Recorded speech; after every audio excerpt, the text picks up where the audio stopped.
আমরা দেখতে পাচ্ছি বাংলাদেশের যতগুলো নদী রয়েছে, নদীর যেই চর এবং নদীর পাড় সংশ্লিষ্ট যে জমিগুলো রয়েছে সেখানে অবাধে মাটি কাটা হয়, সেখানে ড্রেজার দিয়ে মাটি কাটা হয় এবং সেটির কারণে যেই অংশটি থেকে মাটি কাটা হয় এর আশেপাশের জমিগুলো হচ্ছে আপনার বিপন্ন হয় এবং কৃষি উৎপাদনমুখী করা যায় না।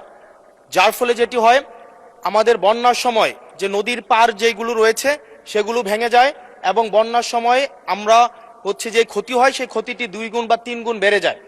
সেজন্য মাননীয় মন্ত্রী মহোদয়ের কাছে আমার প্রশ্ন হচ্ছে, আমাদের এই পরিবেশ সংকট বিবেচনায়, আমাদের সামনে বর্ষাকাল রয়েছে, সেটি বিবেচনায় মাটি কাটা বন্ধে, ড্রেজার বন্ধে আপনারা কি কি পদক্ষেপ নিয়েছেন? এবং দেখা যায় একটা মামলা দেওয়া হলে একদিনের মধ্যে কোর্ট থেকে জামিন নিয়ে আবার তাদের মাটি কাটা ব্যবসা শুরু করে দেয়। সেজন্য স্থায়ীভাবে এই বিষয়টি বন্ধে কি ধরনের পদক্ষেপ নেওয়া হবে সেই বিষয়টি জানতে চাচ্ছি। ধন্যবাদ। মাননীয় মন্ত্রী। মাননীয় স্পিকার, আপনাকে ধন্যবাদ। আমি মাননীয় সংসদ সচিবকে বলতে চাই যে পরিবেশের সাথে মাটি কাটার একটা সম্পর্ক আছে। সেটা শুধু উনি যেখানে বলতে সেখানে না, আমাদের ইটভাটা তো মাটি কাটা হয় যেটা আমাদের উর্বর জমি নষ্ট করে।